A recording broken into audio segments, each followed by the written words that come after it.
Greetings all, and welcome to Lucas Brews, and part 2 of my 1/76 scale Amtrac conversion from the Airfix Classic Buffalo. In this episode, I'll be doing some airbrushing and messing around with post-shading and some variations, and also applying some decals. So without further ado, let's continue building this one. With the primer cured, I began painting the Olive Drab scheme, first with a base coat of, Vallejo Model Color US Olive Drab. This was thinned down with 8 drops of Vallejo Acrylic Flow Improver and 5 drops of Vallejo Acrylic Thinners to 8 drops of paint. Things nearly went disastrous almost immediately when I had some water get into the airline and spray water all over the model. Water in my airbrush has been a constant issue I've faced in the hot and humid Queensland weather, and it hasn't helped that my first compressor I've been using didn't have a tank, so even though I had 2 water traps, they would still fill up within minutes of painting. Recently though, I switched to a new compressor that has a tank and no longer have these issues. I found the model colour paint was alright to spray on after adding a few more drops of flow improver, though I still experienced a fair bit of tip drying. However, this could also be a result of once again my lack of a tank attached to my compressor at the time, meaning that the air pressure on my airbrush would gradually lower when I was running it for longer periods. Eventually I got the first coat pretty uniform onto the model and followed this up with a second layer. For the underside, I decided to not paint the very bottom of the hull, but instead have the olive paint fade away to replicate the effect of shadows under the vehicle.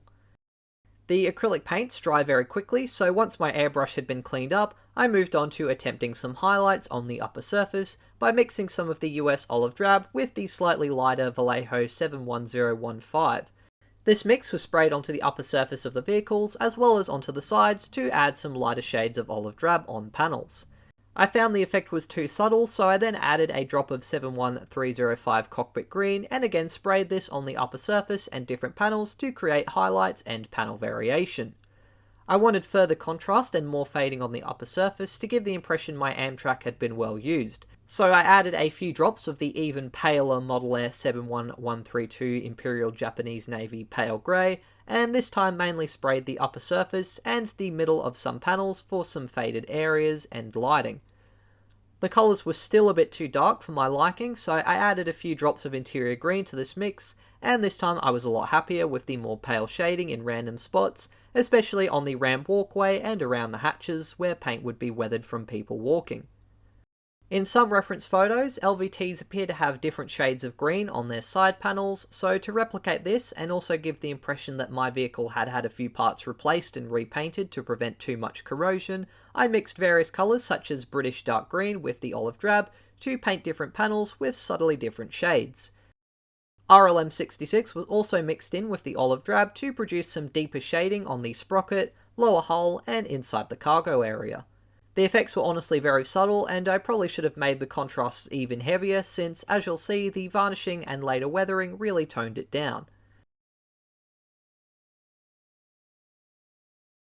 And with the olive drab finished, I started painting the machine guns using a few thin base coats of Model Color Flat Black and a fine brush.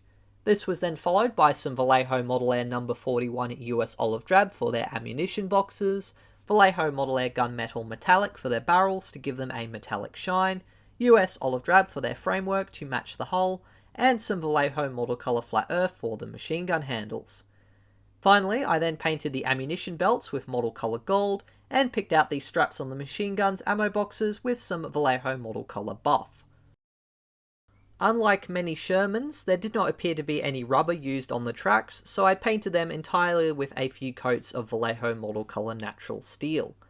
With most of the painting now done, I sprayed the model with several light coats of Vallejo Acrylic Gloss Varnish mixed to a ratio of 50% Acrylic Flow Improver to 50% varnish.